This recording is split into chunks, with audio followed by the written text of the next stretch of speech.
Shalom shalom, Yesu ashimwe, ndabaramukije mwese abazinduka tugasenga mu gitondo, buri wese n'igihugu aherereyemo. Shalom, ndabashuhuje, muri kumwe nanjye Mame Benezer. Karibu dusenge.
Amena. Imana ishimwe, data twese ahabwe icyubahiro. Reka dusome Zaburi 130 umurongo wa 6 kugera ku murongo wa 8. Aravuga ngo umutima wanjye ugirira Uwiteka amatsiko urusha uko abarinzi bayagirira igitondo, ni kurusha uko abarinzi bayagirira igitondo. Wa bwoko bw'Abisiraheli we, ujye wiringira Uwiteka, kuko imbabazi zibonerwa aho Uwiteka ari, kandi aho ari niho habonerwa gucungurwa kwinshi, kandi niwe uzacungura ubwoko bw'Abisiraheli abakuyeho ibyo bwakiraniwe byose. Amen. Mutima wanjye ugirira Uwiteka amatsiko urusha uko abarinzi bayagirira igitondo, ni koko urusha uko abarinzi bayagirira igitondo. Imana ishimwe. Hano imitima yacu tujya tugira amatsiko, cyane cyane nk'iyo turi mu bibazo tugatekereza twabonye Imana, twatabawe. Umuntu wese agenda abona Imana mu ruhande rwe bitewe n'uko yashatse gukora no kumwiyereka no kugaragaza muri forume zitandukanye. Rero tugira amatsiko, ngo umutima wanjye ugirira Uwiteka amatsiko kongera kubona Imana, kongera kubona Imana itugarutseho, kongera kubona Imana iri gukora, kongera kubona Imana itwibutse.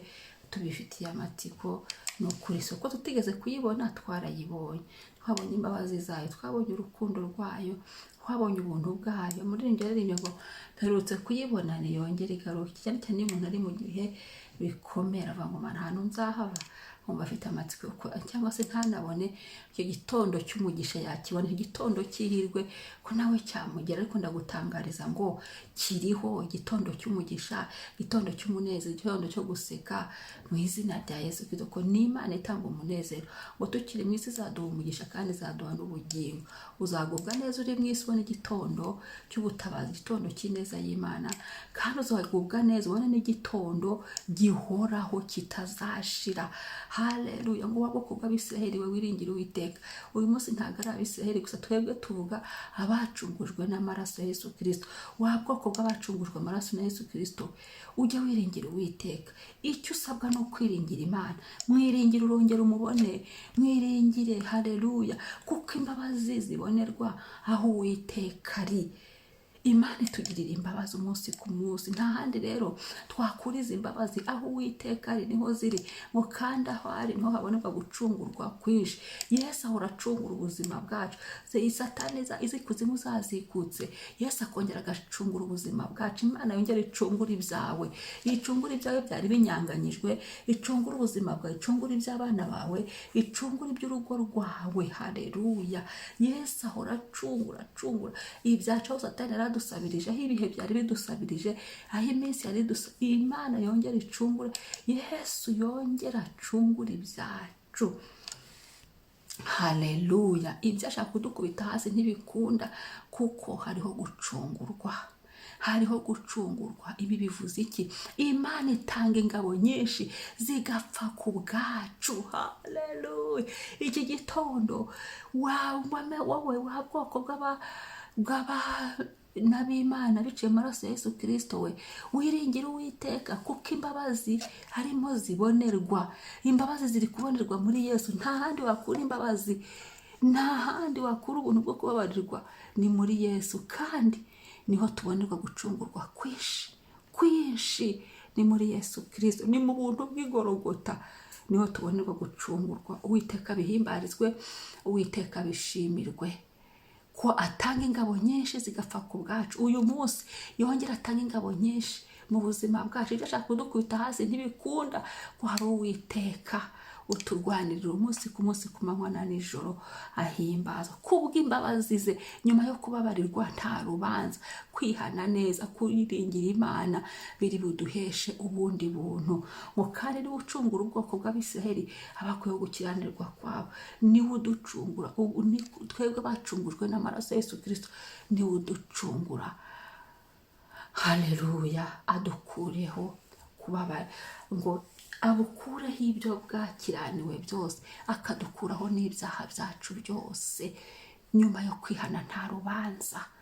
Reka dusenga Imana. Ubwire Yesu ngo Yesu wongere ungarukeho iki gitondo. Ubwire Yesu ngo wongere unyiyereke, wongere ungarukeho, nongere nkumve mu mwuka, nongere nkumve mu marangamutima yanjye uyazura, nongere nkumve mu buzima bwanjye, nongere nkumve mu mibereho yanjye, nongere nkumve nicaye, nongere nkubone, maso yanjye akubone, nkubone mu muryango wanjye, nkubone uhindura ibyanze guhinduka, nkubone utanga agakiza.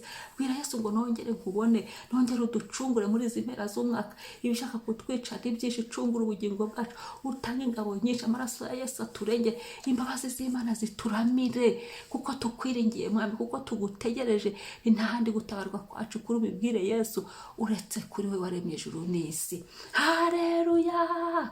Haleluya! Yesu ndagushimiye, uri mwiza Mwami, habwa icyubahiro. Uyu mwanya turaneze, ijambo ryawe ni ukuri, ijambo ryawe ni ubuzima. Ndashima imbabazi zawe utugirira amanywa na nijoro. Ndashimira igitondo cy'ihirwe wagennye, ni igihe cyo kongera kubona igitondo. Ubone koko kurusha uko abarinzi ngo bayagirire igitondo. Haleluya! Ni igihe cyo kubona ibyiza, si igihe cyo kubona ibibi. Ni igihe cyo kubona ubutabazi, si igihe cyo kubona gutsindwa. Ni igihe cyo kubona kunesha, kongera kugarukwaho nijoro. Imana ubishimirwe, ushimwe ko turi abana bawe, turi ubwoko bwawe, wirongeye mu bise by'amaraso yawe. Turagushimiye, turasenze ngo ibyiringiro byacu bigume muri wowe. Turisengeye ngo ibyiringiro byacu bikomere, imitima yacu ikwiringire, ubuzima bwacu tukwiringire. Imbabazi zawe zitwomeho Mwami, tugire umutima uca bugufi, tugire umutima utinya icyaha, tugire umutima wihana. Ndasenze Mwami iki gitondo, kuko muri wowe, muri uko kukwiringira no mu mbabazi, aho niho turibonera ineza yawe, aho niho turibonera gutabara kwawe.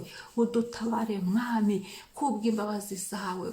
Amaraso ya Yesu ahanagure buri bicumuro byacu byose. Amaraso ya Yesu abikureho, tube bashya muri wowe, tube bashya. Kandi Data, wongere usuka ubundi buntu, uhagurutse izindi ngabo mu izina rya Yesu. Byari bitwishe ntago biri butwice, kuko ari wowe uducungura. Ibyari bitugambare ntago bikunda, ibyari bituruhije birarangira, kuko wahagurutse kongera kuducungura. Mu kubw'imbaraga zawe Mwami, kubw'ubuntu bw'igorogota, twakiriye kongera kugirirwa neza n'Imana. Twakiriye kubona igitondo cyo guseka cyihirwe. Twakiriye ubuntu bwo kubabarirwa. Ushimwe Mwami, ushimwe ko iki gihe cyo kongera kukubona. Iyi minsi yo mpera z'umwaka nyirambitse mu maraso yawe Yesu. Turindwe n'ibyacu n'abacu, ingo zacu ziritwe, abana barindwe, ibihe byacu birindwe, imirimo y'amaboko yacu irindwe mu izina rya Yesu. Muri domere z'ubuzima bwacu bwose turindwe, aho tuzajya hose turindwe, mu miryango turindwe. Inyandiko zose zitava ku mwuka w'Imana zimirwe bunguri n'amaraso ya Yesu Kristo. Natuye umugisha kuri uyu munsi, kuko tukwiringiye Mwami. Turizeye turi bukubone, turajya tubona igitondo cy'ihirwe, igitondo cy'umugisha, igitondo cy'amahoro. Wa gitondo we, ndahanura igitondo cy'ihirwe, igitondo cy'umugisha. Wa munsi we, umunsi w'ihirwe, umunsi w'umugisha. Haleluya! Umunsi wo kongera kubona Imana bundi bushya no kongera kugarukwaho nawe. Asante Yesu, ndagushimiye. Uri Kristo ntama w'Imana nzima. izina ryawe nirishimwe, izina ryawe nirihimbazwe none n'iteka ryose. Haleluya, haleluya, amen. Umunsi mwiza, wakire kongera kubona igitondo cy'ihirwe, ijuru rikwigeho rikugarukeho. Shalom.